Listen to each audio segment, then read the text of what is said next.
Donc, bonjour, enfin bonsoir à tous. Euh, pour cet échange sur la vaccination Covid. Donc, en préalable, je souhaite vous dire qu'on n'a pas toutes les réponses puisque le dossier scientifique est en cours d'analyse à l'Agence européenne du médicament avec l'ANSM, qui est notre agence nationale du médicament, qui est partie prenante dans cette affaire, comme toutes les agences nationales européennes, et que ces dossiers scientifiques qui ont été déposés par les laboratoires sont à l'examen et nous aurons les éléments scientifiques et non les éléments publiés par les laboratoires de façon plus ou moins médiatique que le 29 décembre. Donc voilà. C'est un élément important puisque tout un tas de questions qu'on se pose sur le plan scientifique et sanitaire, on n'a pas les réponses maintenant tout à fait. Et nous n'aurons en réalité qu'un certain nombre de réponses par la suite, au fur et à mesure du suivi des cohortes, au fur et à mesure du suivi de la vaccination, puisque nous sommes dans une situation inédite.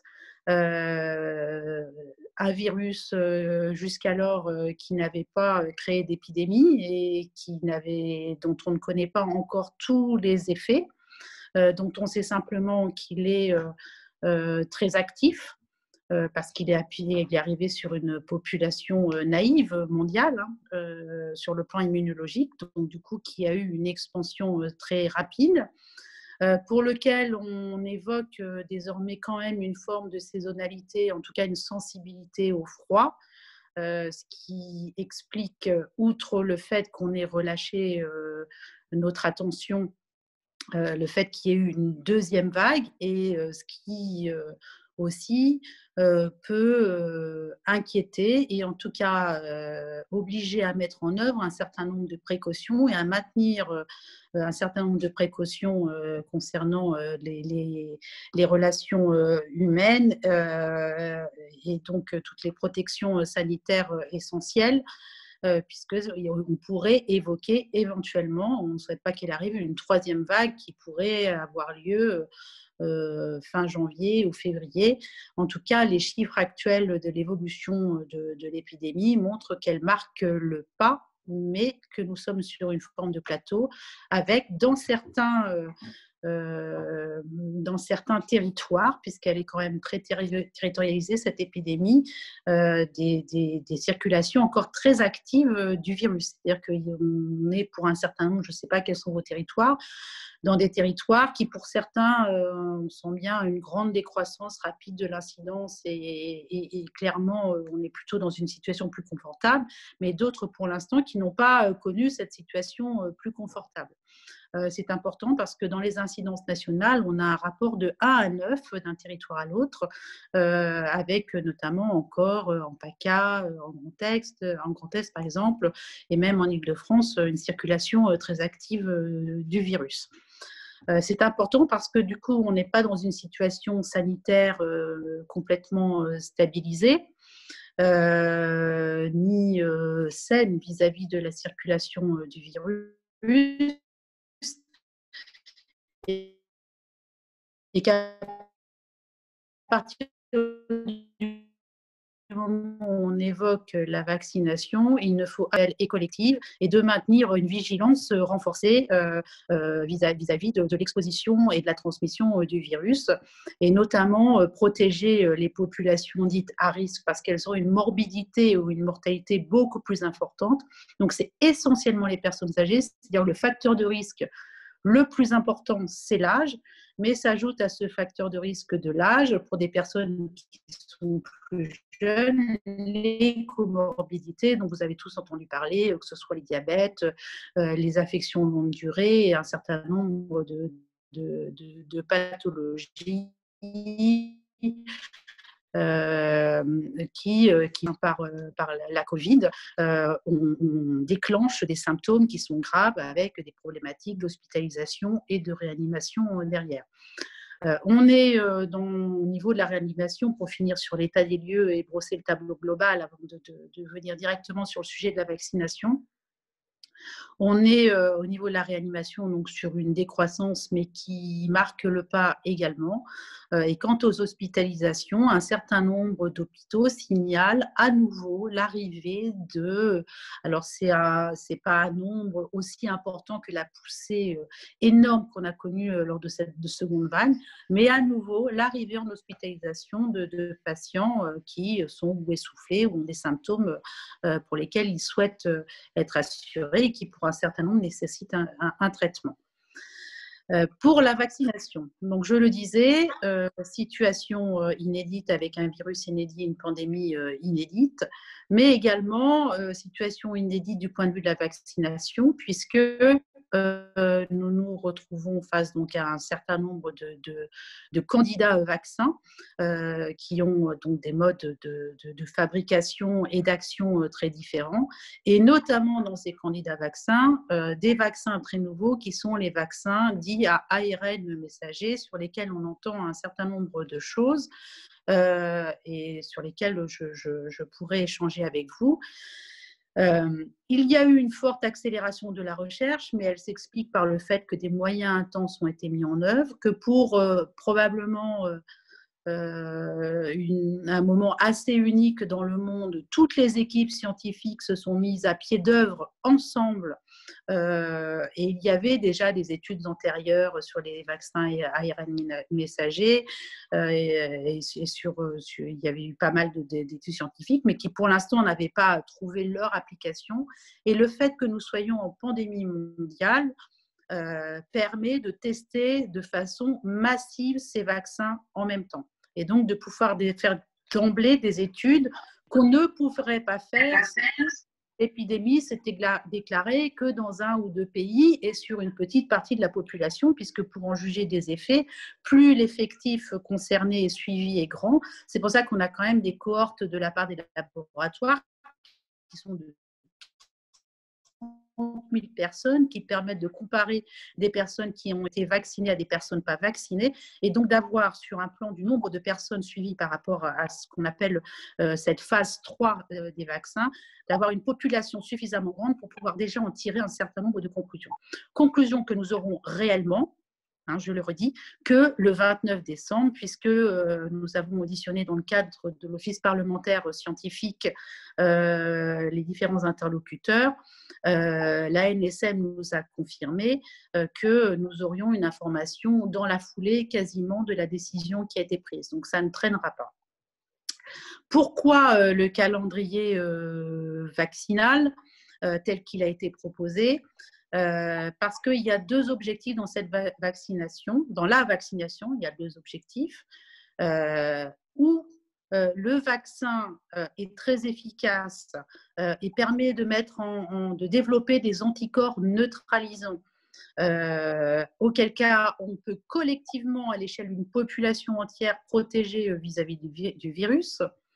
Et pour l'instant, on n'a pas assez d'éléments pour avoir, notamment sur le suivi sérologique, savoir si les gens ont des anticorps pendant 3 mois, 6 mois, 8 mois, 9 mois. Donc, c'est quand même un sujet sur lequel, pour l'instant, on n'est pas complètement fixé. On sait que des gens ont contracté la maladie, un certain nombre, puisque un certain nombre de nos concitoyens ont été testés positifs. Et pour certains, à 3 mois, il n'y avait plus d'anticorps. Donc, d'autres ont encore des anticorps à 6 mois, à 8 mois. Donc, on a quand même une incertitude par rapport à ces vaccins qui arrivent. Et sur la durée de protection, seule condition pour qu'il n'y ait pas d'épidémie, c'est-à-dire que tout le monde soit protégé au moment où le virus arrive. Voilà, et donc on n'a pas encore cette réponse-là. Et le deuxième objectif de cette vaccination, c'est le phasage tel qu'il a été proposé par l'Agence nationale, c'est de protéger en priorité en termes de morbidité et de mortalité. Et donc, la phase 1, en fait, va porter sur les personnes âgées qui sont en structure, en EHPAD, en résidence-service, etc. Pourquoi dans les structures, dans une phase 1 ? Parce que c'est là qu'on a identifié les clusters les plus massifs et que le fait d'être en structure collective rend encore plus rapide la diffusion et la transmission du virus. Donc, tel que c'est proposé par le gouvernement. La phase 1 va se dérouler en janvier avec le vaccin sous condition d'avoir eu l'autorisation de mise sur le marché, que pour l'instant qui n'existe pas. Il faut le savoir. L'AMM va arriver en même temps que l'avis de l'Agence européenne et de l'Agence nationale de sécurité du médicament. Donc, sous condition de cette autorisation de mise sur le marché, la première phase de vaccination va donc concerner les personnes âgées qui sont dans les structures collectives. La deuxième phase, telle qu'elle était prévue assez rapidement, va concerner les personnes plus jeunes, mais au-delà de 65 ans quand même, qui ont des comorbidités, et les personnes âgées qui ne sont pas en structure. Toujours dans le même objectif de protéger ceux qui sont le plus à risque. Pourquoi ce calendrier serré sur ces deux catégories de population? Parce que ce sont les personnes, quand elles ont la maladie, qui vont pour un certain nombre dans les lits d'hospitalisation et qui vont pour un grand nombre en réanimation. Et donc, si d'aventure, je ne sais pas si d'aventure d'ailleurs est le terme tout à fait adapté, si une troisième vague pouvait éventuellement être envisagée dans le courant de mois janvier, si on voyait remonter les chiffres en quelque sorte avec les tests que nous avons qui ont été quand même diffusés au bout du compte finalement plus partout dans tout le pays, à ce moment-là, on protégerait ces personnes et surtout on limiterait l'engorgement hospitalier et de réanimation. Donc, c'est important puisque ça permettrait, en cas de troisième vague, de pouvoir protéger les autres plus jeunes qui, pour un certain nombre, il faut quand même le rappeler, ont nécessité une hospitalisation ou une réanimation. Moi, j'ai des exemples dans mon entourage proche ou éloigné et on a tous entendu parler de ces jeunes de 40 ans, de 30 ans qui ont dû aller en réanimation parce que ce virus qu'on ne connaît pas parfaitement provoque chez un certain nombre de personnes qui ne sont pas à risque des pathologies notamment respiratoires, mais pas que, aussi cardiaques, de tous ordres et qu'on n'explique pas complètement, provoque aussi avec un délai de 7 à 10 jours, dit-on, une réaction immunitaire violente, un choc violent qui fait que ce n'est plus le virus qui est présent dans l'organisme, mais c'est l'organisme qui réagit contre son propre organisme avec des auto-anticorps qui provoquent ces lésions qu'on peut voir, par exemple, dans les poumons, ces images que vous avez peut-être entendu parler de ça, de vers dépolis, etc. Donc, en fait, la stratégie de la phase 1 et de la phase 2 n'obéit pas à l'objectif d'immunité générale de la population et de protéger tout le monde face au virus, obéit à cette stratégie de protéger ceux qui sont le plus à risque d'être très malades et de nécessiter une hospitalisation et une réanimation pour éviter l'engorgement hospitalier et pouvoir, si d'aventure, si une troisième vague se faisait jour, pour pouvoir soigner plus sereinement ceux qui pourraient, en cas d'atteinte, nécessiter cette prise en charge. Il est prévu, alors la troisième phase qui était la population générale avec une progressivité qui était un peu plus grande telle que prévue par l'Agence nationale de santé, il était prévu une troisième phase mars, avril, mai. Très clairement, la production des vaccins va se faire pas complètement au fil de l'eau, mais les doses vont arriver au fur et à mesure, avec 2 vaccins qui vont avoir une habilitation, point d'interrogation encore, un le 29, un le 13 janvier, donc c'est Pfizer puis Moderna le 13 janvier, et puis les autres vont suivre dans l'AMM et dans le suivi des dossiers. Donc, en fait, les 200 millions de doses qui ont été commandées via l'Europe par la France tiennent compte du fait que peut-être certains vaccins n'auront pas d'AMM, donc ça fera des doses en moins sur les 200 millions. tiennent compte du fait que des effets secondaires pourraient arriver que l'on n'a pas vus, comme par exemple hier, ce qui s'est passé en Grande-Bretagne avec ces deux accidents, deux accidents graves, hein, qui sont des réactions allergiques, qui ont été gérées du reste, qui peuvent arriver avec n'importe quel vaccin, mais qui sont arrivés avec celui-là parce qu'il y a eu une vaccination massive le même jour. Donc, c'est arrivé, les 2 cas sont arrivés ce jour-là. On a quand même besoin d'évaluer si cette proportion de réactions allergiques est importante par rapport à ces vaccins ou pas. Et donc, on aura le recul puisque c'est des événements qui arrivent dans l'immédiateté. Donc là, pour le coup, j'allais dire presque la Grande-Bretagne va nous montrer la marche à suivre quelque part.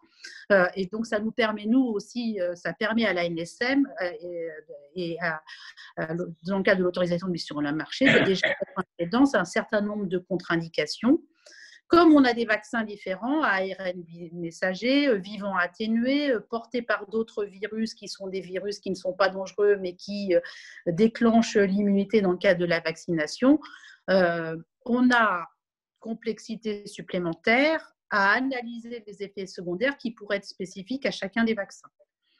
Donc, on voit bien que la vaccination en population générale, avec cet objectif que tout le monde soit prêt pour résister au virus au moment où le virus revient, et pour l'instant, un objectif qui va devoir être quand même travaillé du point de vue scientifique et de suivi de ceux qui ont été vaccinés, et dans tous les pays, pour savoir d'abord quel vaccin est efficace, lesquels, hein, il y en aura plusieurs probablement, et quel vaccin on met en œuvre en fonction des populations. Est-ce que l'ARN messager, c'est plutôt les personnes âgées ou pas, etc., etc.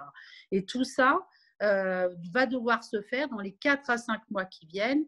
Et donc, vous comprenez bien que la vaccination en population générale, pour l'instant, s'il reste un objectif, ne pourra être atteint que s'il y a une transparence permanente, claire, précise sur tout ce qui se passe, les incidents, le positif, le suivi des cohortes, le suivi des gens qui ont été vaccinés, de façon à ce que l'adhésion et l'acceptabilité progressent dans la population générale, puisque pour l'instant, elle n'est que de 50%. Elle est chez les professionnels de santé aux alentours de 70%. Ça signifie qu'il y a quand même 30% qui s'interrogent. Et donc, on voit bien que l'enjeu de tout ça, pour réussir une véritable campagne vaccinale à l'échelle de toute la population française, il y a beaucoup d'interactions, d'informations à donner, beaucoup de travail scientifique en back-office qui doit être transmis au fur et à mesure, avec une communication qui soit à la fois précise sur ce qu'on sait, mais qui ait le courage de dire sur ce sujet-là, on ne sait pas encore, mais on commence à avoir des indications. Ces indications-là, mais c'est à prendre avec réserve. Et donc, on va devoir accompagner l'évolution de la mise en œuvre de cette vaccination en matière d'information au grand public, puisqu'évidemment, à aucun moment, le doute ne doit s'installer sur la qualité et la véracité de l'information qui est donnée. Ça interroge donc aussi sur la façon d'informer, puisqu'on voit bien que l'information verticale, telle que nous l'avons vécue régulièrement, avec une concertation qui a sanglé quand même beaucoup en vase clos, avec des décisions descendantes et imposées, liées à la situation et à la nation fonctionner autrement. Ça veut dire convaincre les médecins généralistes, ça veut dire convaincre l'ensemble du corps sanitaire, les médecins généralistes qui sont dans un colloque particulier, un colloque singulier avec leurs patients. Donc, si eux sont convaincus, ils pourront convaincre. S'ils ne sont pas convaincus, ça sera plus compliqué. Et puis, ça veut dire aussi l'adhésion des élus à mesure de l'évolution des phases de vaccination vont devoir aussi accompagner, que ce soit en matière de logistique, en matière technique. Et il faut bien sûr qu'un maire dans une commune soit pas anti-vaccin, j'allais dire très violent et est définitivement anti-vax pour accompagner une campagne vaccinale dans sa commune. Donc, en fait, les relais d'opinion vont être plus des relais sur le terrain qu'un relais national. Et il semblerait que la parole nationale ne soit pas toujours issue, émanant complètement du ministère de la Santé. Il serait même nécessaire qu'elle émane, par exemple, du professeur Alain Picher, qui est quelqu'un dont on ne peut à aucun moment douter de l'indépendance et de l'intégrité.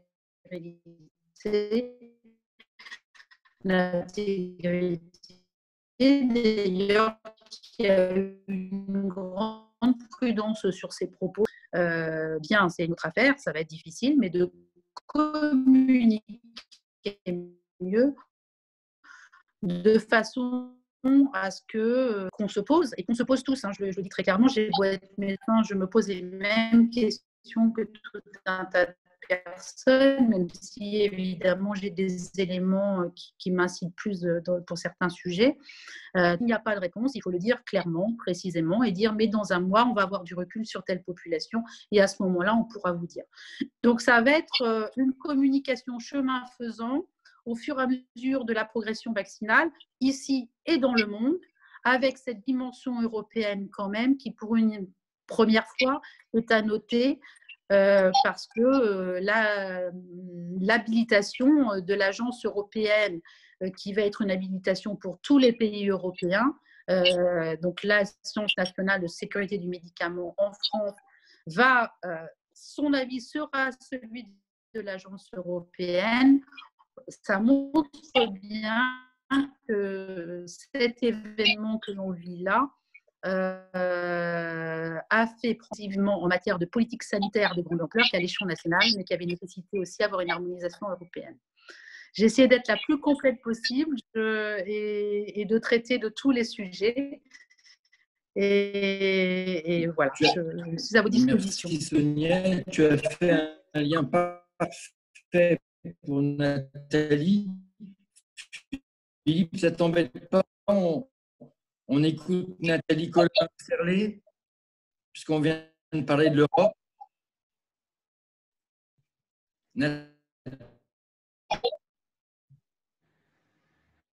On t'entend pas. Excusez-moi mon retard. Tu es là, Hervé? Oui, je le vois. Bon. Ouvert sa caméra, mais il est là. Non, mais je suis là. J'ai écouté Sonia qui est excellente, claire, parfaite. Voilà. Ouais, je l'ai pris en route, mais je valide tout ce qu'elle a dit. Tu es arrivé sur l'Europe. Si, tu as dit justement que l'Europe de la santé était en train de se construire. Et voilà. Et que cette crise sanitaire, finalement, a mis en évidence nos fragilités, nos vulnérabilités. Et c'est vrai qu'elle a mis surtout en évidence nos insuffisances. Alors, il faut rappeler que la santé, c'est bien une compétence nationale, mais que le traité sur le fonctionnement de l'Union européenne mentionne bien qu'il appartient à l'Union européenne de coordonner, de compléter les actions nationales pour améliorer la santé des citoyens européens. Alors, l'Europe, là, a montré combien on est plus fort lorsqu'on est ensemble, puisque la Commission européenne a conclu avec 6 grands industriels des contrats d'achat anticipés de vaccins, dont le fameux vaccin développé par Pfizer et l'autre par Moderna. Et au total, tout laboratoire confondu, c'est plus de 2 milliards de doses qui ont été pré-réservées pour les citoyens européens. Alors, comme le disait Sonia, c'est l'Agence européenne du médicament qui est en charge de l'approbation de ces vaccins. Et on a auditionné tout à l'heure justement la directrice de l'Agence européenne du médicament, qui nous confirmait donc que l'avis du comité serait rendu le 29 décembre au plus tard pour le vaccin Pfizer et le 12 janvier, c'est le 12 janvier pour Moderna. Et ce délai s'explique par le temps qui est nécessaire pour s'assurer, évidemment, qu'il n'y a pas de questions supplémentaires à poser à l'une des sociétés et qu'il y ait le temps, là aussi, d'envoyer ces réponses. Et ensuite, le processus d'autorisation dépendra de la Commission européenne. Alors, d'après Emer Cooks, la directrice donc, de l'Agence européenne du médicament, les données de sécurité, les données préliminaires sur la sécurité et l'efficacité des vaccins semblent bonnes, mais on a encore besoin d'une assurance en termes de suivi de production en Europe. Alors, il faut savoir que l'Agence européenne du médicament tient compte également des données des autres autorités de réglementation, et y compris les données de l'OMS. Alors, les essais cliniques ont ciblé plus que d'habitude, et tu le disais, Sonia, plus que d'habitude les personnes âgées ou présentant des comorbidités, parce que ce sont celles qui sont évidemment les plus vulnérables, mais il est clair que l'étude devra être faite sur une population plus large et notamment sur les plus jeunes. A été mis en place une série de mesures pour assurer un suivi extrêmement rigoureux des produits après leur autorisation. Les laboratoires vont avoir l'obligation de rapporter les effets secondaires imprévus après l'injection. Donc, les sociétés à faire des rapports tous les mois.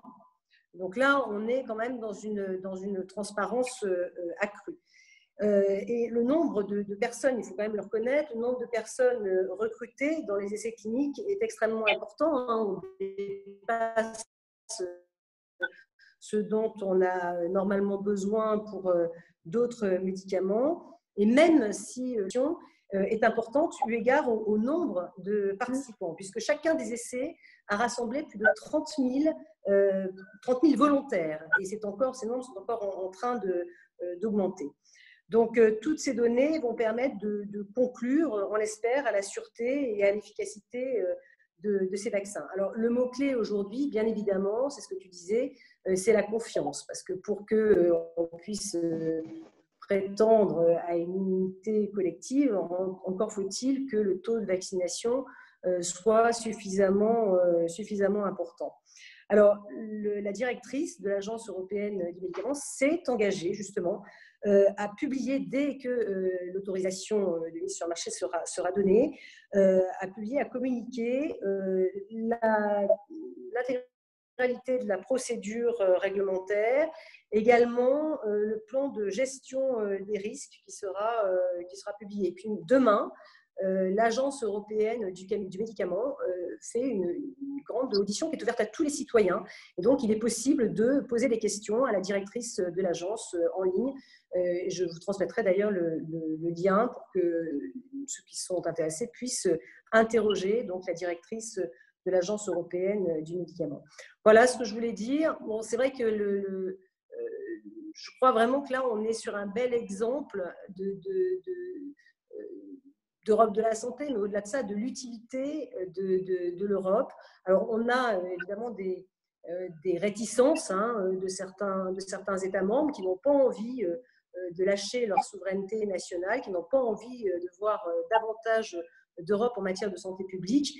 Mais je crois que c'est ce que les citoyens attendent de nous. Et au Parlement européen, nous avons beaucoup bataillé pour avoir un budget qui soit plus de 10 fois supérieur à ce qu'il était entre 2014 et 2020. Ursula von der Leyen, au mois de juillet, était venue devant le Parlement annoncer un budget de 9 milliards d'euros pour la période 2021-2027. Le Conseil a souhaité sabrer ce budget et le ramener à 1 milliard, et le Parlement a pesé tout son poids pour le ramener à 5,4 milliards d'euros. Donc, plus de 10 fois supérieur à ce qu'il était entre 2014 et 2020. Donc, c'est un début. Bien sûr, il va falloir renforcer la coopération, la coordination, harmoniser les politiques des États membres en matière de santé publique et au-delà d'ailleurs. Mais je crois que l'Europe de la santé est en train de se construire et c'est une très bonne chose, tout particulièrement en matière de santé publique.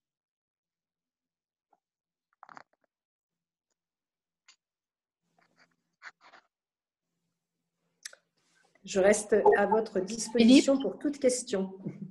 il y a Philippe, je crois. Non? Philippe, tu veux intervenir? Il est où, Philippe? Il était là. Oui. Philippe est où?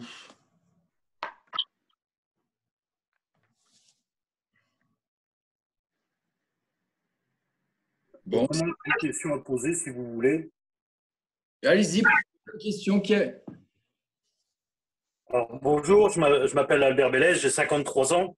Je suis spécialisé dans le domaine de l'agroalimentaire et la nutrition. Aujourd'hui, on s'aperçoit que vous parliez de médecine européenne, qu'en Angleterre, aujourd'hui, le Premier ministre a donné ordre de distribuer de la vitamine D à toute personne vieillissante ou dans les EHPAD, c'est-à-dire qu'il y a plus de 2 millions de personnes qui bénéficient de la vitamine D parce que c'est quelque chose qui permet de mieux vieillir, mais surtout de protéger de la Covid. La vitamine C et du zinc. Moi, ce qui m'étonne aujourd'hui, ni Véran, ni le domaine politique, personne ne parle de la prévention. Je pense qu'aujourd'hui, la prévention, ça coûterait moins cher que le curatif, quelque part. Donc, je voudrais savoir quelle est votre idée sur ce point-là et comment peut-on le développer? Parce que je pense qu'aujourd'hui, il y a des résultats extrêmement encourageants sur ces domaines-là et qui ont fait leurs preuves. Donc, j'attire votre attention sur ce point-là. Moi, je veux bien répondre. La prévention n'empêche pas d'attraper le virus. Pour ce qui est de la vitamine D, son efficacité a été évoquée. Comme on a évoqué d'ailleurs l'efficacité de certains médicaments que finalement on a mis. Le problème de tout ça, comme l'a fait d'ailleurs la Grande-Bretagne en décidant de vacciner massivement dès maintenant, le problème de tout ça, c'est quelles sont les précautions qu'on prend ou sur quoi on se fonde pour donner un avis scientifique et de concert et de conseil. Très clairement, on voit qu'en ce qui concerne, enfin très clairement, en ce qui concerne la vitamine D, manifestement, c'est un facteur qui peut protéger. Et d'ailleurs, il y a un certain nombre de messages qui ont été transmis aux médecins, alors pour le coup dans les cabinets, pour favoriser la prise de vitamine D pour les personnes âgées. En l'état actuel des choses, on n'a pas de preuves suffisamment formelles. C'est pareil, on n'est pas assez outillé sur le plan des études scientifiques pour pouvoir donner des affirmations. On est en cours, en fait, sur tous ces sujets-là. Ce n'est pas une non-volonté parce que ça a été transmis quand même dans les cabinets des médecins. Donc, c'est clairement, on a dit qu'il y avait peut-être… voilà. Ceci dit, le fait d'avoir un fort taux de vitamine D ne protège pas de la maladie, ça n'empêche pas de l'avoir. On a aussi des gens qui sont bien couverts par la vitamine D et qui pour autant ont contracté la maladie aussi. Donc c'est de la prévention, mais j'allais dire la prévention contre la Covid, elle est polymorphe et pour l'instant on n'a soulevé qu'un coin du voile. La seule chose dont on est complètement certain, c'est que les mesures de protection, les mesures barrières sont efficaces. Preuve en est d'ailleurs, c'est la chute spectaculaire de la circulation du virus et donc du nombre de cas quand on met en place un couvre-feu. Et que donc effectivement tout le monde se mobilise pour trouver une alternative à cet isolement social qui a des conséquences dramatiques sur le plan humain et sur le plan économique. Et on le sait très bien. La vitamine D est une option. Elle ne suffira pas à prévenir la maladie et une prochaine épidémie. Très clairement. Mais elle est conseillée. Mais ça fait des années qu'on conseille la vitamine D et ça fait des années que des gens ne la prennent pas. Voilà. Je pense que je ne sais pas si j'étais claire, mais juste pour dire que ça a été transmis quand même dans les cabinets médicaux. Voilà. D'accord. Ne la prennent pas, mais il y a certains médecins aussi qui ne souhaitent pas en fournir, donc on ne sait pas pourquoi. Mais Ça, je ne sais pas. Moi, si vous en connaissez, dans ce cas-là, très bien. Moi, j'en connais pas. Donc, moi, par expérience, je connais. Mais ce que je voulais dire, c'est que il faut faire quand même peut-être du benchmark et de voir, quand on parle de benchmark, c'est de voir ce que les Allemands font, ce que font les Anglais et essayer de plutôt prévenir, endiguer et parce que la vitamine D, c'est pas un médicament, ça ne coûte pas cher. Et si, comme vous dites, si ça peut lever un voile, un bout de voile et aider, je pense qu'aujourd'hui, il faut aller dans ce sens-là quand même. Aujourd'hui, personne ne fait de prévention. Comprenez, et j'attaque personne, hein, mais c'est quand même un état de fait. Moi, j'ai créé un pain alicamenteux aujourd'hui pour aider le microbiote pour pouvoir mieux se porter, parce qu'on sait que on est mieux immunisé quand on a un meilleur microbiote. Enfin, bref, c'est tout ça. Mais je suis un petit peu abasourdi pour cette non-prévention. On le fait bien dans le domaine de la prévention routière. Pourquoi on ne le fait pas dans ce domaine-là? Même si on a très peu de retours, ça je le conçois, mais prendre de la vitamine D, du zinc et du C, c'est pas difficile. Mais la vitamine D, elle a été recommandée par voilà, elle est recommandée, donc c'est pas voilà. Merci de votre réponse. Il y a des questions là, moi j'ai vu passer sur. Philippe. Il est là, Philippe. On t'écoute, Philippe. Mais écoutez, ravi de vous retrouver. Voilà. Pardonnez-moi d'être arrivé. Vous m'entendez? Vous m'entendez? Oui. Pas très bien, mais vas-y. C'est haché. Je suis désolé. Ravi de vous retrouver. J'ai écouté. Ah, pourtant. Allô, allô. C'est bon là? C'est pas terrible? C'est mieux là, Nicolas? Vas-y. J'ai écouté Sonia avec beaucoup d'attention et Nathalie, donc je partage tout ce qu'elle a pu vous dire. Peut-être, je ne sais pas si tu l'as dit, Sonia, mais le problème de cette maladie, c'est que malheureusement, elle est assez peu immunisante. Voilà. Et comme elle est peu immunisante, il peut y avoir des réinfections. Vous ne m'entendez pas peut-être? Allô? Non? Allô? Très bien, Philippe. À un moment, ça part. Ça part. Bon. Bon, vas-y, continue. Je vais ressortir et je vais… La vidéo, Philippe. Comme ça, tu auras plus de… Peut-être ta vidéo, oui. Coupe ta vidéo. Voilà. Est-ce que vous m'entendez là? Non, c'est pas mieux. Pourtant, il y a la fibre en Eure-et-Loire. Oui, non, la fibre, elle est en train… On va prendre en attendant ça. Vous m'entendez ou pas? Non? Je vais revenir. Mais reviens, rebranche-toi. Une autre question? Il y a une question que j'ai vue passer sur l'efficacité des vaccins. Enfin, j'essaie de regarder le chat en même temps. Donc, l'évaluation de l'efficacité. En fait, il se trouve qu'il y a une très bonne surprise puisqu'il y a une réaction immunitaire de production d'anticorps dans 70% des cas, donc ce qui est quand même extrêmement efficace. Donc ça, c'est une excellente surprise. Mais encore une fois, on n'a pas vu les études. Je précise, c'est les éléments qu'on a qui ont été publiés dans le grand public. Mais bon, a priori, on est quand même dans ces chiffres-là. Et donc, pour rebondir peut-être sur ce qu'allait dire Philippe, parce que c'est ça que je pense qui est important, c'est qu'il y a plusieurs types d'anticorps. Et c'est vrai que la plupart des gens qui ont contracté la Covid, enfin la maladie, pour un certain nombre, ils n'ont plus d'anticorps au bout de certains pour 1 mois, d'autres pour 3 mois. Et donc, il n'y a pas une immunité durable. Ça, c'est la première chose. Et puis, je ne vais pas rentrer dans des choses très technique en matière d'immunologie, mais il y a différents types d'immunité.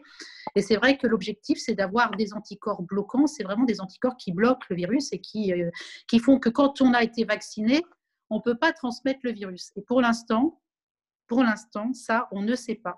Ce qu'on sait, c'est parce que c'est pour ça qu'il y a un doute, c'est qu'il y a eu des tests faits donc sur des babouins avec le Pfizer, c'est le Pfizer, et on a retrouvé de la Covid dans les narines des babouins. Donc on a un doute sur le fait que la vaccination soit complètement bloquante. Voilà. Et donc, quelle dose il faut? Il faut déjà 2 doses pour consolider l'immunité. Hein, donc, ça fait deux injections vaccinales. Et en fonction des réactions adverses, des effets secondaires, pas graves, classiques, comme on peut avoir avec n'importe quel vaccin, et puis des plus graves. Voilà, on chemine au fur et à mesure. Et donc, pour savoir s'il y a une immunité plus durable, il faut plus de recul. Voilà. Vous m'entendez mieux là? Ouais. Ouais? Ouais. Ouais. Pour compléter ce que vient de dire Sonia, très bien. Il n'y a qu'une seule maladie qui n'est pas protectrice, c'est la syphilis. Quand vous faites une syphilis, vous faites quelques anticorps, puis ils s'évanouissent assez rapidement. Donc, en fait, on a le même problème avec la Covid. Vous avez 2 types de patients. On a fait des études sur 2000 patients testés au labo, sur des gens qui avaient donc fait la maladie. On en a 30% qui ont une immunité durable, donc des anticorps qui restent dans le temps. D'autres, même pour certains qui ont fait de l'AREA, ils n'ont pas d'anticorps. Donc, ce que disait Sonia, qui est très important, on verra comment, à l'issue des vaccinations, le taux d'anticorps sera stabilisé dans le temps ou pas. Et ça, pour le moment, on ne le sait pas, d'autant plus qu'on fait très peu de sérologie, malheureusement. J'avais proposé il y a quelques semaines qu'on soit beaucoup plus rigoureux en la matière, ça n'a pas été fait. Donc, mais quand même, le grand sujet, c'est que tant qu'on n'aura pas une immunité collective, on ne s'en sortira pas. Et cette immunité collective, naturellement, elle passe le plus possible par une vaccination à la vous a tout dit en la matière, donc moi, je n'ai rien à rajouter de plus. Peut-être un mot sur les tests. Les tests antigéniques, vous savez, où en 20 minutes, une demi-heure, là, vous avez la réponse. Faites quand même attention, il y a 50 à 55% de résultats qui sont faux. Et quand je dis faux, des faux négatifs, on a même des faux positifs. On en a observé quelques-uns parce qu'en parallèle, nous avons monté un centre Covid à Châteaudun. Dès qu'un patient avait des symptômes, depuis 15 jours maintenant, on fait un test antigénique en parallèle d'un test PCR et on a pu voir qu'il y avait une différence significative. Donc, ça veut dire, quoi qu'il arrive, et Sonia a très bien développé toute cette stratégie de vaccination, l'important, c'est naturellement la transparence absolue, parce que quand on voit comment BFM et CNews, hier, ont commencé à parler de ce qui se passait en Angleterre, évidemment, si on commence à cacher les choses, les gens n'iront pas se faire vacciner, et s'ils ne seront pas vaccinés, naturellement, eh bien, l'épidémie, la 3e vague, vous voyez bien, est en train plus ou moins de repartir. Elle repartira très probablement en janvier, parce que la distanciation sociale, qui est le seul moyen de lutter contre cette diffusion virale, eh bien, il est assez difficile de la préserver. Vous voyez, j'ai fait un petit exercice que vous avez certainement tous fait dans votre vie quotidienne. Je suis allé chez Leroy Merlin chercher 2 trucs de bricolage. Quand j'ai vu ce qui se passait aux caisses, j'ai dit, bon, je comprends pourquoi à un moment ou à un autre. En fait, c'est très compliqué, de même que dans les grandes surfaces. Voilà. Donc, et enfin, sur les traitements, je suis d'accord avec ce qu'a dit Sonia, il y a tout le problème des corticoïdes, qui sont les seuls éléments sur lesquels on a assez progressé, puisque dans les thérapeutiques telles qu'elles peuvent être utilisées, parce qu'en fait, il y a des infections pulmonaires extrêmement fortes et qui échappent vraiment aux anesthésistes réanimateurs, là, quand même, il y a eu des améliorations qui ont été apportées, bien que les protocoles d'hospitalisation en réa ont un peu évolué depuis quelques semaines. Voilà, pour répondre aux questions. Oui, même depuis avant la seconde vague, a priori, puisque en fait, on a eu la confirmation que sur les phases très critiques sur le plan respiratoire, le virus n'était plus là. Parce que c'était ça un peu la réticence aussi à mettre des corticoïdes massivement. On est vraiment sur une réaction du corps contre le corps. Absolument. Oui. Je peux poser une petite question par rapport à l'Europe. Éric Chalmin de la Fédération de l'Indre. Je crois savoir qu'il s'agisse du vaccin Pfizer ou Moderna. On est sur 2 injections. Oui. Tout à l'heure, Nathalie disait qu'il y avait une pré-réservation de l'Europe de 2 milliards de doses pour 500 millions d'Européens. Mettons qu'il y a un taux de vaccination de 50%. Ça veut dire qu'on est en capacité de vacciner 4 fois, à peu près 4-5 fois. Non, c'est 6 milliards de doses. Pardon, effectivement, on a 2 milliards de doses qui ont été pré-réservées auprès de 6 grands industriels, mais on ne sait pas encore si les vaccins vont être autorisés. D'accord? C'est une pré-réservation de candidats vaccins et on attend toutes les différentes phases d'essais cliniques, etc., et d'autorisation de mise sur le marché. Ça ne veut pas dire qu'on va acheter 2 milliards de doses. D'accord. Donc, oui, c'est ce que j'allais dire. C'est une précommande. C'est pour la France, on est à 200 millions pour la France de doses en précommande. Oui, c'est ça. Donc, on n'est pas sûr déjà qu'on récupère 200 millions de doses parce qu'effectivement, en fonction des vaccins, on ne sait pas s'ils vont arriver sur le marché ou pas. Quand on voit la population française, il y a 2 injections, donc déjà on multiplie par 2. Et en réalité, le mou que l'on a pour la population française, ce sont, les problématiques de production par les laboratoires pharmaceutiques, parce que ça peut arriver qu'il y ait un incident de chaîne de fabrication, etc., auquel cas il peut y avoir des lots qui passent à la trappe. Les phénomènes les problématiques, par exemple, Pfizer doit être déplacé à moins 80 degrés. Enfin, il y a toute une logistique très complexe quand même pour garantir la qualité du médicament. Et une fois qu'on l'a utilisé sur certains vaccins qui sont en polydose, c'est-à-dire pas en monodose, c'est pas une dose d'un vaccin, il y a plusieurs doses dans un vaccin. Et donc, il y a 5 doses dans la fiole. Et si on ne fait pas les 5 dans la journée, le reste est fichu. Donc, en fait, on a des problèmes de logistique derrière qui sont compliqués. Et puis, l'administration sanitaire évalue un risque non négligeable dans des accidents de préparation, d'administration, flacons qui tombent, enfin tout un tas de sujets qui en fait dans la vraie vie se déroulent réellement. Là en plus on va être sur une logistique un peu complexe, il va falloir faire des séances de vaccination dans les EHPAD, tout ça, et donc c'est des moments à risque où il y a de la perte. Voilà. Donc 200 millions pour la France, 2 injections, de la perte, en sachant qu'on n'est pas sûr que tous les vaccins produits par tous les laboratoires, on va les avoir, puisque c'est une précommande. On n'est pas non plus dans un chiffre complètement surréaliste.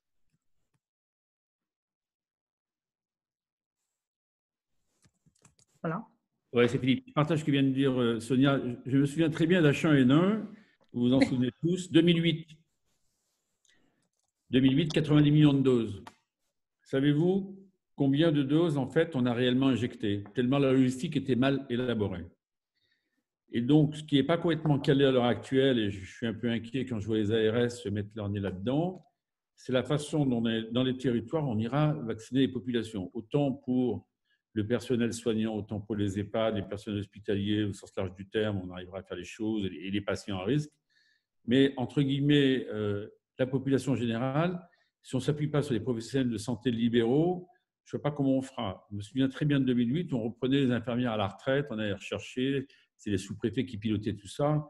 J'espère que la technostructure ne sera pas au rendez-vous parce que, comme l'a dit Sonia, les vaccins à moins 80, alors ce n'est pas si compliqué que ça la logistique, il faut savoir qu'il faut simplement avoir naturellement des réfrigérateurs qui vous amènent à moins 80. À partir de là, il faut un plan très précis. On sait en combien de temps on vaccine une personne. Si on est 3 personnes qui vaccinent, ben voilà, on sait qu'on en fait tant par heure. Ça s'organise, hein, c'est de la vraie logistique, ce n'est pas très complexe. En revanche, il faut s'appuyer sur les fameux congélateurs à moins 80. Alors, pour info quand même, dans tous les labos d'analyse privés, on a des congélateurs qui sont là, puisque nous aussi, on envoie des examens spécialisés qui partent la nuit dans des voitures, où on a même de l'azote liquide à moins 192. Donc, franchement, il y a un vrai maillage. Donc, si l'administration ne fait pas son truc de son côté, sans s'appuyer sur les professionnels, je pense qu'on est en capacité d'aller assez vite. En revanche, pour les tests, j'y reviens une seconde, parce que vous avez pu voir qu'avec disposition, on ne pourra qu'un voyage à Noël, mais on va vous demander pour beaucoup de destinations d'avoir des résultats 48 heures avant et ce n'est pas toujours facile. Les labos privés, on est en capacité de faire 1,5 million à 2 millions de tests d'ici Noël. C'est déjà beaucoup. Parce que sinon, après, on n'y arrive plus. Sinon, on n'assure plus le résultat dans le délai imparti. Alors ça, c'est une vraie question. Je parle des tests PCR. Je ne parle pas des tests antigéniques sur lesquels, là, on peut en faire une production industrielle absolument sans difficulté. Le problème étant, comme pour les vaccins, de disposer de suffisamment de matériel. Et donc, les 200 millions de doses sont les bienvenus. On verra. Et en plus, le vaccin de Pasteur n'est pas arrivé parce que, comme vous le savez, il n'arrivera pas avant.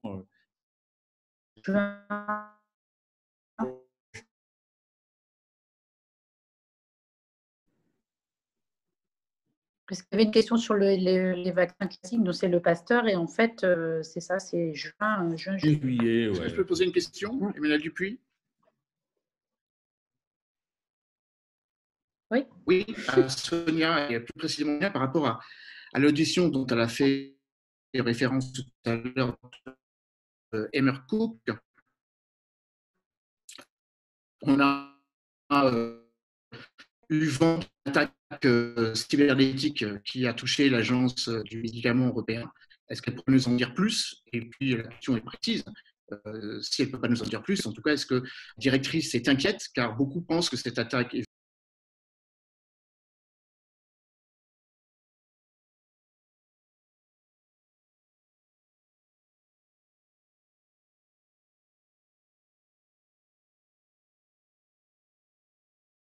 Je pense que nous sommes dans des populations, les pays européens, qui n'ont pas des biotopes ou des environnements de vie extrêmement différents, même s'il y a un gradient nord-sud, etc.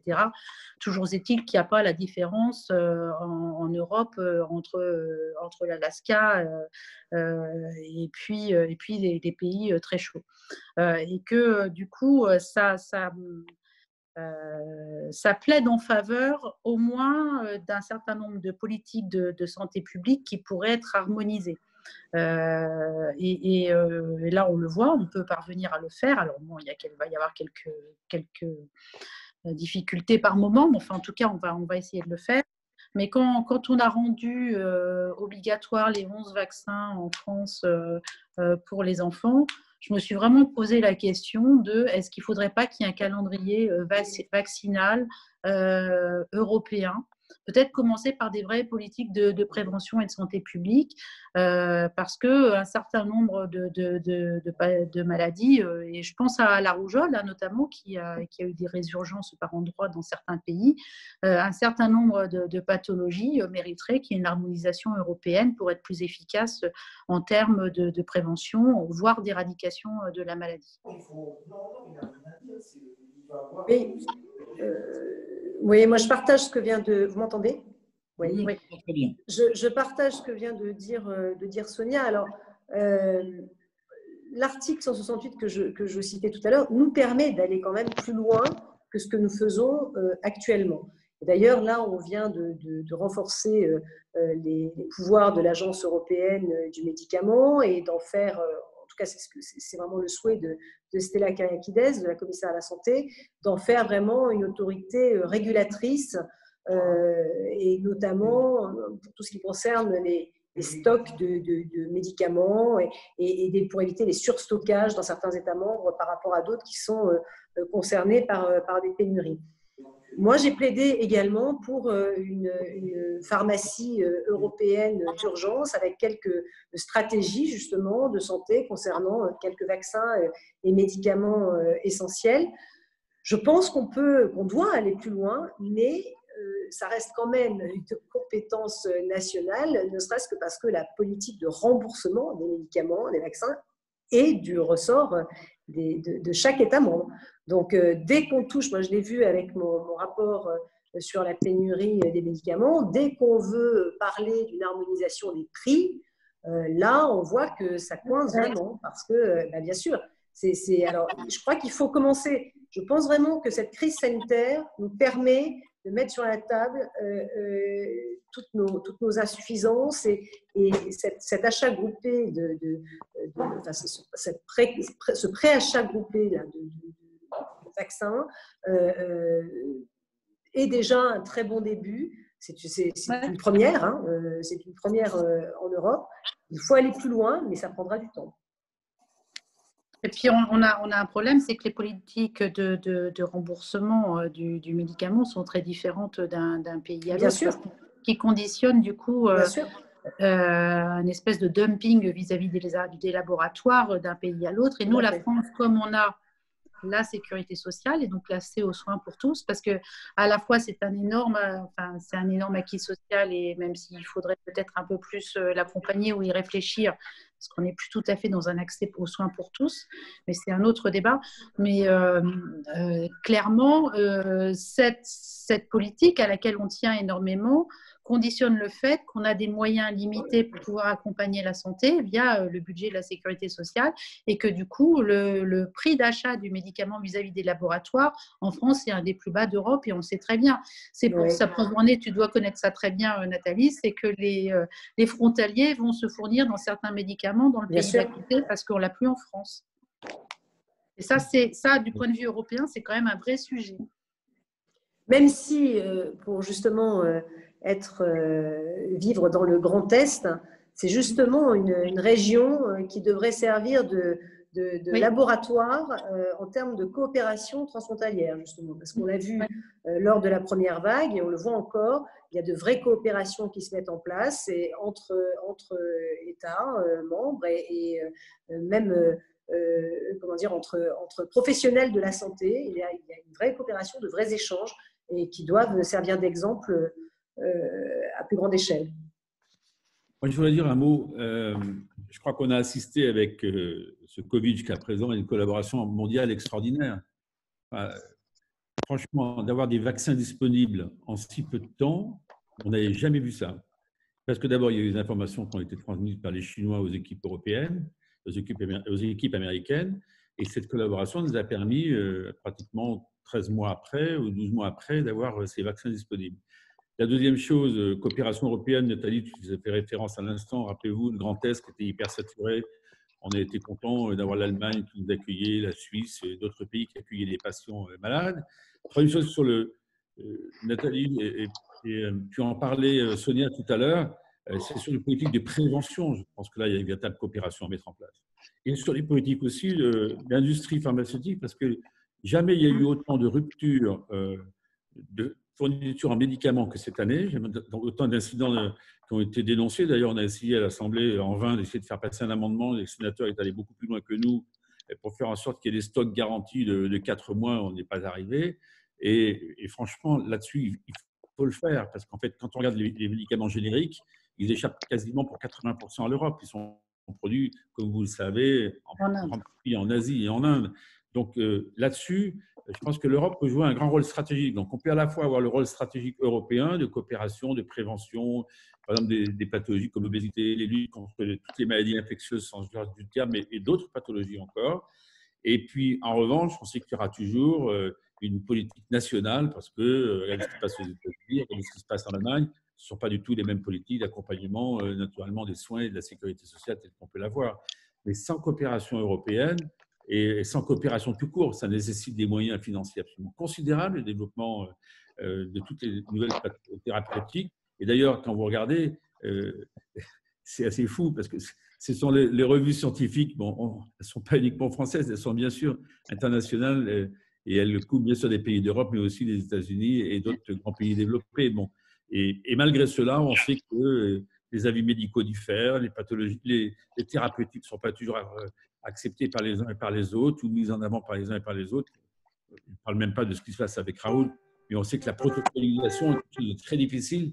Et puis l'indépendance des médecins et la façon dont ils souhaitent toujours essayer de faire en sorte que ce soit leur protocole plutôt que d'autres soit mis en place, il restera toujours là. C'est aussi cela parce que la médecine, il y a toujours un côté incertain. C'est comme cela, les individus au thérapeutique. Et ce côté qui est pourtant une discipline scientifique qui n'est pas... Parce que la thérapeutique n'est pas une science exacte aussi. Absolument, c'est pas parfait. Voilà, c'est pas une science exacte. Je vous le disais, pour les anticorps, moi, je me suis beaucoup intéressé à ce truc-là. C'est normal. Franchement, de découvrir que 2 patients qui ont fait 6 semaines de réa, il y en a un qui a 200 unités d'anticorps, il est protégé tranquille, et l'autre, il a 0 au bout de 6 semaines. exactement. Les réactions immunitaires qu'on n'a jamais vues jusqu'à présent. Jamais. C'est la première fois. J'ai vu deux mains se lever. Théo Huard, il voulait poser une question, non? Oui, oui. Et après Thomas. Ouais. Bonsoir. Bonsoir tout le monde. Vous m'entendez? Oui, on t'entend très bien. C'est bon, c'est bon. Bonsoir tout le monde. Voilà, je pose des questions. On est dans un contexte quand même très, très compliqué. Ouais, ça fait bien de se voir, hein, quand même. Voilà, on a vu la pénurie sur la première vague des masques. Est-ce qu'on n'aura pas une pénurie de vaccins? C'est ça la question qu'il faut se poser. Est-ce que le vaccin, il n'a pas des effets néfastes pour la santé? C'est ce qu'on se pose parce qu'on a vu les soignants, voilà, les soignants, les difficultés, tout. Et là, il faut se poser la question, est-ce qu'on n'aura pas des pénuries de vaccins? Et est-ce que le vaccin est efficace? C'est ça qu'il faut se poser comme question. Mais, oui, j'ai fait mon propos de départ sur les deux sujets-là. Sur est-ce que le vaccin est efficace, les premiers éléments, sous réserve qu'on ait l'analyse définitive de l'Agence européenne, les premiers éléments sont plutôt favorables sur une immunité. En tout cas, la réponse immunitaire est importante, donc ce qui est plutôt une bonne nouvelle. C'est-à-dire que le vaccin provoque une réponse immunitaire adaptée. Après, ce qu'on ne sait pas, c'est exactement ce que Philippe vient d'exposer, c'est la durabilité de cette immunité. Ce qu'on ne sait pas, donc, les vaccins efficaces, c'est une immunité durable avec des anticorps bloquants, c'est-à-dire on bloque l'épidémie. Le virus ne circule pas quand on est vacciné. Là, pour l'instant, on n'en est pas à ce stade-là. Voilà. On ne peut pas répondre à cette question-là.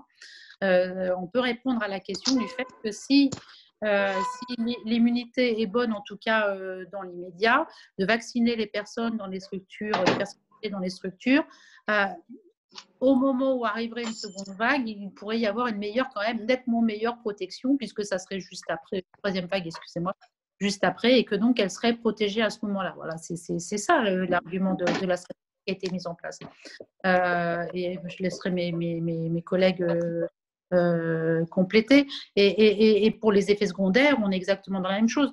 On a des effets secondaires. Alors, le vaccin Pfizer entraîne, comme beaucoup de vaccins, comme on a pour la grippe, dans les 24-48 heures, peut entraîner de la fièvre, peut entraîner un petit syndrome grippal, enfin, on n'est pas bien, etc.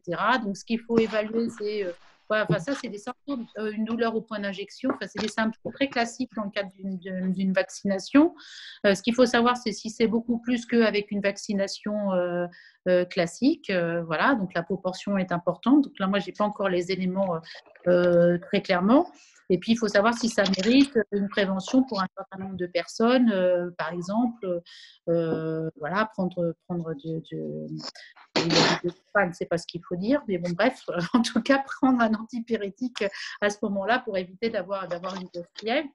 Donc, ça, j'allais dire, c'est les effets secondaires assez classiques et qui sont quasi immédiats.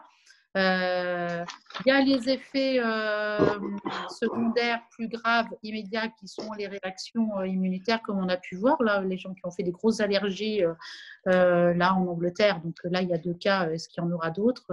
Voilà. Donc ça, il faut que ce soit pris en compte. Très clairement, les personnes qui ont des gros antécédents allergiques, on ne leur conseille pas de faire ce vaccin-là. C'est ça, action-réaction. Après, il y a les effets à moyen et à long terme. Il y a les effets neurologiques, comme on a pu voir avec d'autres vaccins, et à long terme. Et puis peut-être des pathologies qu'on ne sait pas, qui apparaîtraient plus tard. Donc, on est vraiment dans ce sujet-là. Donc, dire qu'il n'y a pas d'effet secondaire, non. Dire qu'il y en a des graves, pour l'instant, on ne sait pas. À part les 2 événements allergiques importants, mais qui ont été traités tout de suite, dont un œdème de Quinn. Enfin, voilà. Mais ça nécessite quand même, ça confirme bien qu'il faut que l'injection soit faite par le milieu médical et qu'il y ait un suivi. Parce que voilà, c'est des événements allergiques graves, il faut pouvoir les accompagner. Mais si je peux intervenir sur le sujet, moi je redis, d'abord il faut savoir que les normes européennes en matière de sécurité, d'efficacité et d'innocuité sont parmi sont celles qui sont les plus élevées au monde, hein, je veux dire, vraiment. Donc, aujourd'hui, les données que l'on a en termes de sécurité et d'efficacité semblent bonnes. Et la directrice de l'Agence européenne du médicament nous disait qu'il n'y avait pas aujourd'hui d'effets négatifs qui soient réellement cause d'interrogation sur ces vaccins. Voilà, alors après, on ne peut pas dire beaucoup plus, il faut quand même rester prudent. Ce n'est pas parce que la vaccination va démarrer qu'il ne faut plus respecter les gestes barrières, porter un masque, etc. Ça va évidemment continuer. Il va falloir encore être très prudent. Et l'Agence européenne du médicament s'est engagée à ce que les producteurs de vaccins publient également tout ce qu'il y a en termes d'effets secondaires. Donc vraiment là, on sent qu'il y a une volonté de transparence. Et je crois que tout le monde a bien compris que s'il n'y avait pas de transparence, il n'y aurait pas de confiance dans ce vaccin et que la campagne ne serait pas une campagne réussie. Ça. Et selon toi, est-ce qu'on n'est pas allé plus vite que la musique en trouvant un vaccin si rapidement? Voilà. Et oui, la question on a été très vite. On a été très vite parce qu'on a beaucoup plus de candidats pour les essais cliniques. 30 000 candidats par vaccin. D'un coup. Candidats volontaires. Donc, on a été beaucoup plus vite parce qu'on a beaucoup plus de candidats dans ce cas précis.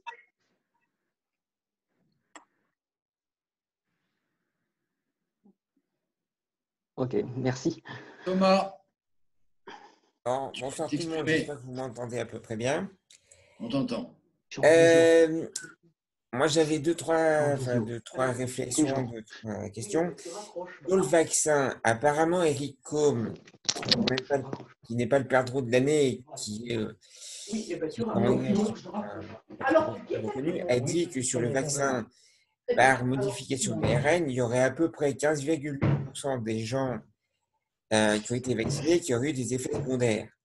Il a regardé un peu sous le couvercle, si je puis dire, du vaccin de Pfizer. Non, je fais comme je veux. De Pfizer et de, comment ça s'appelle, de Moderna, il est arrivé à cette conclusion. Et quand il a dit ça, Olivier Véran lui a dit, en gros, bon, il a le droit de garder des années, etc. Donc, parce que ça ne plaisait pas à Olivier Véran. Qu'est-ce que vous en pensez tous, autant que vous êtes, de ça? Je ne sais pas. Et quid du ce que j'appelle moi le triptyque allemand, c'est-à-dire le fameux tester, dépister, isoler. Je trouve qu'il n'a pas été mis en place correctement en France. Catherine Hill le réclame depuis Philippe Boustopasi aussi. Bruno Megarban s'est rangé à cette solution. Gérald Kierzek sur LPI aussi. Quid de ça? Parce que je me dis que si on ne le met pas en place, finalement, le virus continuera de circuler. On aura encore des décisions qui vont pénaliser toute l'économie, etc.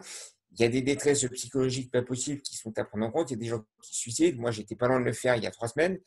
Donc, quid de tout ça, quoi? Parce que franchement, on a l'impression qu'on court après le virus alors qu'on pourrait parfaitement le devancer et qu'il y a plein de trucs qui pourraient être faits, je parle au niveau gouvernemental, et qui, à mon sens, n'ont pas été faits.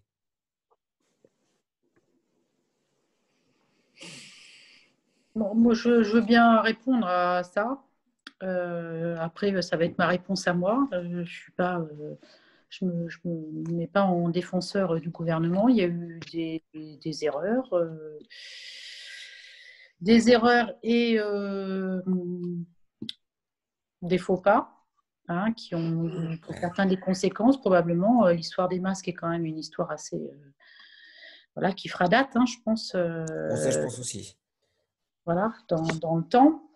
Mais quand même, on court après le virus parce que franchement, il est inédit. Voilà. Il faut quand même, à un moment, il faut aussi dire les choses. C'est un virus qu'on ne connaissait pas. On avait une chance inouïe, c'était d'avoir des informations correctes de la Chine qu'on n'a pas eues. Voilà. Et donc, on a découvert le virus, les conséquences, les pathologies, le fait qu'il n'y en ait pas au bout de 15 jours, qu'il n'y en ait plus dans le sang au bout de 15 jours quand on fait des grosses atteintes respiratoires, et ça, voilà. Au début, on ne savait pas tout à fait. Et donc, tous ces trucs-là, on les a découverts au fur et à mesure, à l'occasion de la première vague. On a mis au point une évolution thérapeutique parce que, du coup, on a tenu compte des évolutions. On n'a pas été excellent, mais ce n'est pas que la faute du gouvernement. Je pense qu'on a un environnement scientifique de chapelle qui n'a pas permis sereinement de mettre en place des protocoles thérapeutiques et pour lesquels on n'a toujours pas tranché. Parce que moi, je ne suis pas une pro-Raoult, mais je pense qu'on ne s'est pas mis en situation de pouvoir lui répondre non de façon ferme. Parce que la chloroquine, il ne la proposait pas. Au moment où on était en réanimation, il l'a proposé à la phase intermédiaire pour éviter les phases graves. Ça, on ne l'a pas testé. Donc, on ne sait pas. Voilà, on ne sait pas. Donc ça, mais ça, ce n'est pas que le gouvernement. Ce que je veux dire, c'est que bon, voilà, il y a eu des tensions dans les chapelles scientifiques et des règlements de compte, et c'est à celui qui aurait la vérité. Et puis, clairement, le virus, on en découvre encore. L'immunité, on n'est toujours pas fixé sur l'immunité. On ne sait pas pourquoi certains, c'est 6 semaines alors qu'ils ont fait une forme grave, et pourquoi d'autres, à 6 mois après une forme grave, ils ont encore des anticorps. Donc, ce que je veux dire, c'est que on peut mettre en évidence certaines erreurs, des hiatus, des difficultés, des choses qui n'ont pas été bien faites. Et je pense que l'hypercentralisation et l'hyperétatisation des politiques de santé a montré que finalement, quand on voulait être efficace, c'était bien les relations sur le terrain entre voilà, les collectivités et puis l'État déconcentré et pas 15 interlocuteurs de l'État, mais un seul. Voilà. Donc, on a appris sur l'efficacité à mettre en œuvre. Mais clairement, ce n'est pas le gouvernement actuel qui avait mis en place cette structuration des politiques sanitaires en France. Hein. Parce que quand j'ai vu les DAS fermés, je me suis dit, on ne va plus avoir ces fameux inspecteurs de terrain qui savent faire de la prévention, qui avaient l'habitude justement, au départ, les DAS, ils avaient été traités pour l'hygiène publique, elles avaient été créées pour l'hygiène publique et la prévention des épidémies. On ne les a plus, ces gens-là, pour la prévention des épidémies. Donc, quand il a fallu tracer justement les personnes contacts, eh bien, on n'avait plus les personnes compétentes pour faire ça. Donc, il a fallu retrouver à la CNAM, aux ARS, etc. Donc, on voit bien qu'il y a eu des erreurs, qu'un certain nombre, on va pouvoir, si tant est soit-il qu'on y parvienne, tellement l'administration sanitaire est complexe en France, mais qu'on devrait pouvoir corriger, ou en tout cas, on a des éléments pour corriger. Mais on voit aussi qu'on est face à un tel nombre d'inconnus qu'on avance en temps réel. C'est clair qu'on avance en temps réel. Donc, je suis honnête, il y a eu des choses, clairement, il y a eu une défaillance. Voilà. Et il y a eu, dans la gestion, il y a eu des éléments qui ont fait que la structuration de la France ne permettait pas de gérer mieux et que peut-être qu'en urgence, on aurait pu faire mieux. Peut-être que dans l'été, on aurait pu faire mieux, par exemple. Peut-être qu'on aurait pu réfléchir à une réorganisation qui nous aurait mis dans une autre situation face à la deuxième vague. Voilà, c'est des questions qu'on se pose. Mais il y a aussi des inconnus liés au virus, liés à la thérapeutique concernant le virus, liés à l'immunité concernant le virus, liés à l'efficacité de la vaccination, liés à des questions populationnelles. Par exemple, en Afrique, alors qu'on pensait qu'il y aurait une épidémie très importante, en réalité, il y a une forme de protection parce qu'on ne sait pas pourquoi. Est-ce qu'il y a une immunisation face à des coronavirus d'autres types qui permettent de lutter mieux? Donc, on a tout à découvrir et tout à apprendre. Et on a appris beaucoup en accéléré. Et il n'y a pas que la température. Voilà.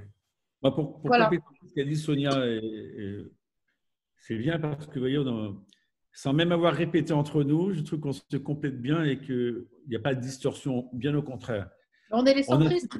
Oui, non, mais voilà, nous sommes les meilleurs. Qu'est-ce que tu veux? Une affaire trop sérieuse. Moi, je vais vous dire, je suis très sévère sur l'affaire des masques.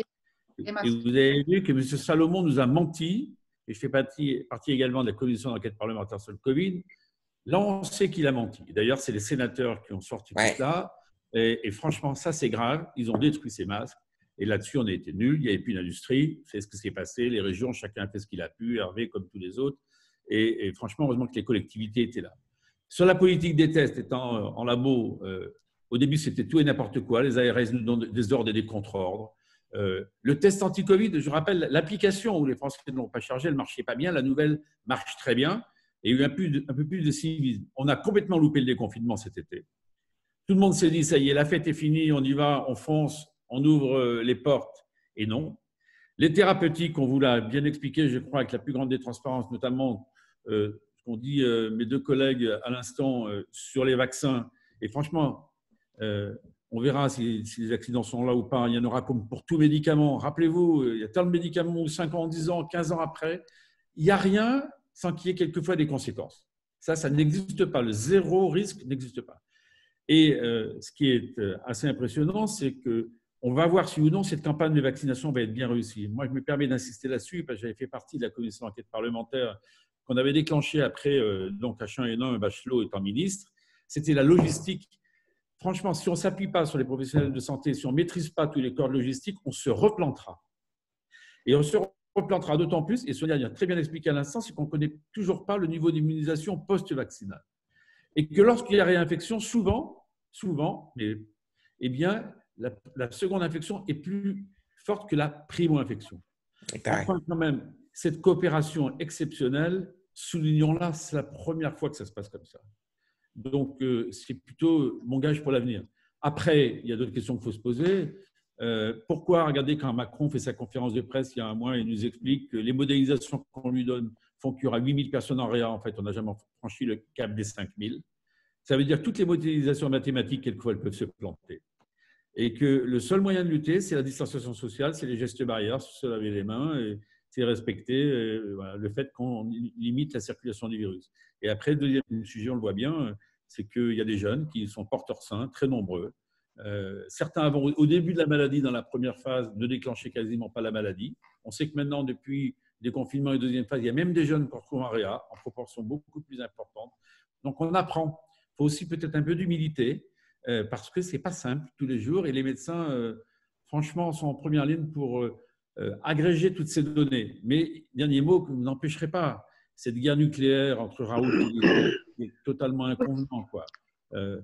Regardez les chaînes en boucle. Tout d'un coup, tous les chefs de service de la région Île-de-France sont tous les soirs sur les chaînes d'infos en boucle. Quand on les écoute, souvent, c'est tout et son contraire. Mais c'est ça le problème. Du coup, c'est plus compliqué. Mais la médecine a toujours été comme ça. Il ne faut pas vous raconter l'histoire. Il y a un consensus assez large. Et puis, il y a des désespérados. Il y a des gens qui sont en opposition totale. Je pense que les collègues, Sonia le dira, et bien sûr Nathalie, ça a toujours été comme ça. Quand vous regardez en plus toutes les maladies infectieuses, ça a toujours été comme ça. C'est comme ça. Voilà. Il y a un moment ou un autre, malheureusement, ce n'est pas simple. Parce que l'unicité de jugement, de thérapeutique, eh bien, vous avez un médecin, ah bon, on vous a fait ça, mais on vous a loupé, il fallait faire un autre protocole. Ah, si je vous avais pris en main, on aurait fait autre chose. Voilà. Ce n'est pas la majorité, c'est une minorité, mais une minorité agissante et qui se faire entendre. Et ça, c'est une vraie question. Voilà. Ah ouais, merci pour les réponses. Hein, c'est vrai qu'on en apprend tous les jours sur ce vaccin, n'importe quoi, sur le virus. Mais c'est sûr que quand on entend tout et son contraire, de temps en temps, on a l'impression de devenir chèvre, entre guillemets, parce qu'on se dit, mais est-ce qu'à un moment, ils vont arriver à accorder leur violon pour éviter que ça donne l'impression que c'est acquis qui écrira le plus fort, et du coup, ça donne l'impression d'être anxiogène et c'est bon pour personne. Enfin, je parle au niveau psychologique, quand on entend tout et son contraire tous les jours, à la fin, on ne sait plus qui croire. Et moi, j'avoue que ça m'a beaucoup perturbé ces derniers temps. Le juge de paix, c'est la sortie du dossier de l'Agence européenne du médicament. Je veux dire, si BFM était la caution scientifique du monde entier, ça se saurait, quoi. Donc, surtout, je les regrette un peu, moi. Hein, non, mais je cite BFM comme je pourrais en citer d'autres. C'est-à-dire qu'en réalité, ce n'est pas sur un débat de coin de table que on traduit la complexité de ce qui se passe dans un laboratoire, quoi. Donc, à un moment, il faut être un peu raisonnable. D'ailleurs, les plus taiseux sont ceux qui ont travaillé le plus sérieusement dans cette affaire pour l'instant. Hein. On prend une dernière question. Ouais, parce que moi, je vais y aller. Moi, je voudrais revenir sur les allergies du vaccin Pfizer. Qu'en est-il exactement? Est-ce que le rhume des foins en fait partie? Quelles sont les contre-indications allergiques de manière plus précise?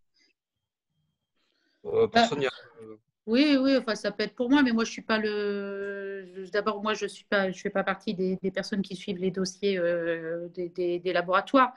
Ce qui s'est passé, c'est 2 accidents allergiques graves, dont un qui a commencé un œdème de Quincke, donc voilà, ça gonfle de partout, etc. Et que c'est la porte d'entrée vers un choc anaphylactique, donc qui est quand même un événement grave. Et en fait, les deux avaient des antécédents d'événements allergiques graves. Donc, un rhume des foins, a priori, ce n'est pas une contre-indication. Ce qui est une contre-indication, c'est ceux qui ont déjà fait un œdème de Quincke, qui ont déjà fait un choc anaphylactique ou des événements de cette nature. Bien, docteur, c'est parfaitement ça. Merci. Je suis mis pour ça. Non, mais, je suis à la volée, là. Elle a tout résumé parfaitement. Pas compliqué. Hein. Quand vous avez un terrain atopique, comme on dit, mais à partir de là, vous avez un... c'est tout. Donc, vous êtes très allergique, vous n'y allez pas. Est-ce que je peux poser une dernière question? Je vais y aller. Les consultations sont encore ouvertes, vas-y. Ouais, non, c'est pas mon nom. Nicolas. Quand on parle du vaccin et des risques, on va commencer par vacciner les personnes à haut risque. Donc, est-ce qu'on ne risque pas, effectivement, puisqu'ils ont des cas de morbidité qui peuvent être supplémentaires par rapport à un jeune ou à un moins jeune, mais qui n'a pas trop de problèmes de santé. Et là, on va commencer par vacciner les gens les plus à risque.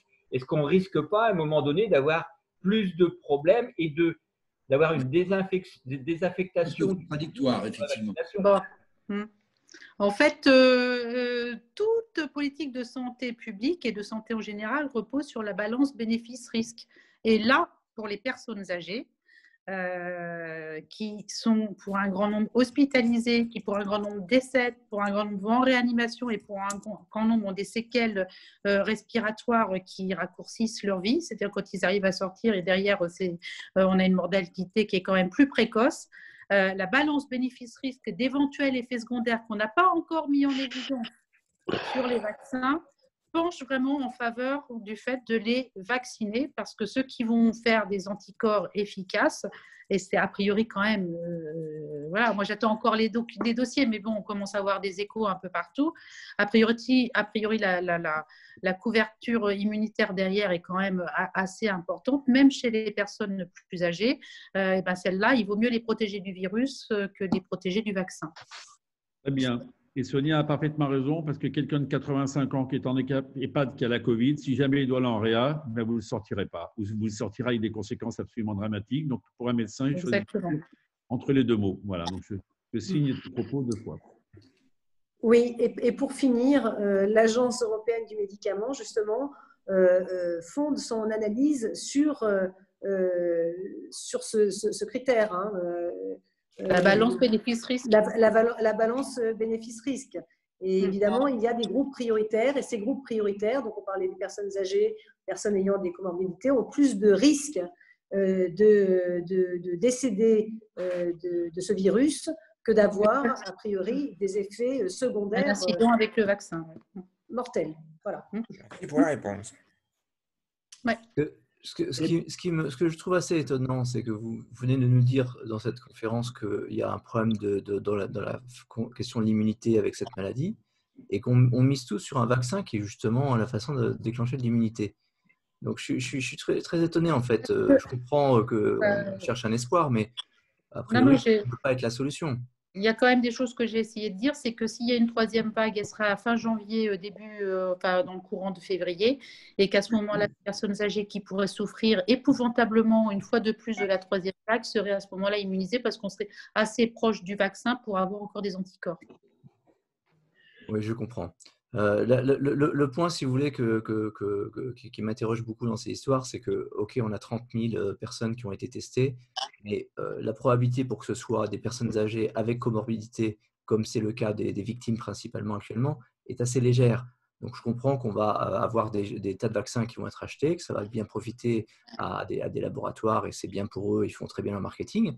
Mais je ne comprends pas pourquoi on se focalise sur cette partie-là. C'était déjà le cas avec le H1N1. Il y avait une très bonne commission d'enquête, donc je crois apparemment qu'il y a quelqu'un ici qui a participé, qui avait montré à quel point on avait paniqué, à quel point on était parti dans des directions hallucinantes. Et j'ai l'impression qu'on est en train de refaire la même chose. Je me trompe ? Moi, je n'ai pas le sentiment. Je pensais avoir dit des choses précises. Oui, il y a une part d'incertitude. De toute façon, la vaccination de janvier, elle n'est pas lancée tant qu'on n'a pas les éléments des dossiers scientifiques du laboratoire. laboratoire. Enfin, politiquement, c'est difficile de dire que finalement, on n'est pas tout à fait sûr sur le vaccin et que donc, du coup, il n'y a pas de principe de précaution qui a l'air de s'appliquer sur le vaccin, évidemment. Bah, si, ce qui permet d'appliquer le principe de précaution, c'est quand même. Enfin, bon, je suis pas défenseur des laboratoires et du vaccin à tout craint. C'est pas le sujet n'est pas. Mais il y a quand même un certain nombre de règles scientifiques qui ont été parfaitement respectées et qui sont exactement les mêmes process que ceux qu'on met en place avant les autorisations de mise sur le marché pour d'autres médicaments. Le temps a été plus court parce qu'on a pu massivement vacciner les mêmes personnes, enfin des personnes en même temps. Alors que d'habitude, pour recruter des personnes, on met un temps important. Ça, je comprends. Ça, je comprends, mais vous voilà. comprenez que le problème à chaque fois, c'est toujours le même. C'est comment on s'assure que la population qui a été vaccinée est bien une population de personnes de plus de 70 ans avec des Non. Alors ça, non. Il n'y a qu'une partie. Les échantillons, quand on fait des suivis en population de phase 3, on prend un échantillon sur 30 000, c'est un gros échantillon représentatif de la population. Donc, il y a une partie seulement des personnes qui sont plus âgées. Adultes de plus de 16 ans. On ne cherche pas une représentation de la population, puisque ce n'est pas la population générale qui est concernée par le Covid, c'est les personnes qui sont avec de comorbidité. Mais si, les essais cliniques moi, sont je ne vais pas raconter ma vie personnelle, mais enfin, quelqu'un de 40 ans qui finit en réa, c'est quand même des choses qui arrivent. Donc, il y a eu moins de personnes qui sont mortes de la Covid que de personnes qui meurent de la grippe pour les moins de 60 ans. Donc, il faut qu'on ait un moment, il faut qu'on. Non. Les personnes qui sont à risque. Non, moi, je n'ai pas les mêmes chiffres. Bien, il faudrait les protéger. Je voudrais juste dire 2-3 choses là. Moi, je dois quitter, je suis désolée.